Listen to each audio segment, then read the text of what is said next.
পনির অত্যন্ত মজার ও সুস্বাদু একটি খাবার যা ছোট বড় সকলের কাছেই খুব প্রিয়। এটি ভিন্ন ধরনের হয়ে থাকে, যেমন চেডার, মজেরেলা, ব্রি, গৌদা ইত্যাদি।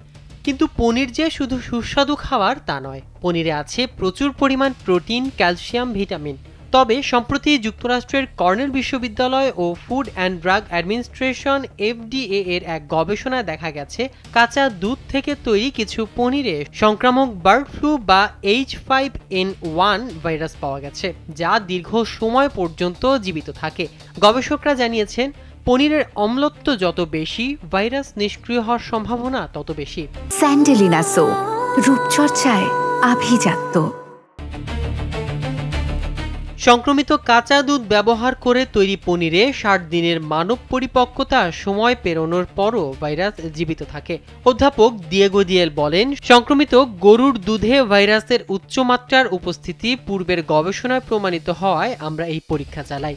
FDA এর নির্দেশ অনুযায়ী কাঁচা দুধে পনির 35 ডিগ্রি ফারেনহাইট যা 1.7 ডিগ্রি সেলসিয়াস তাপমাত্রায় 60 দিন ধরে সংরক্ষণ করতে হয়। তবে গবেষকরা দেখছেন 39 ডিগ্রি ফারেনহাইট বা 4 ডিগ্রি সেলসিয়াস তাপমাত্রায় কিছু পনিরে ভাইরাস 120 দিন পর্যন্ত সক্রিয় থাকে।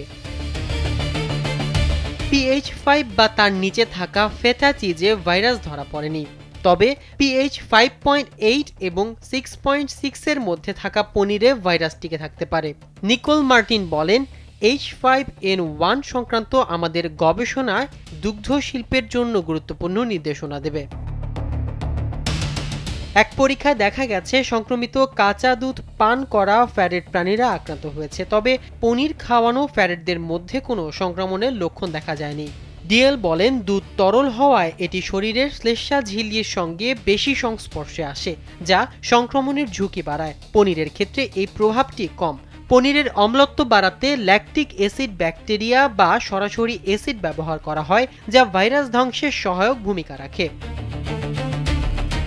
মাহমুদুর রহমান সিয়াম, কালবেলা।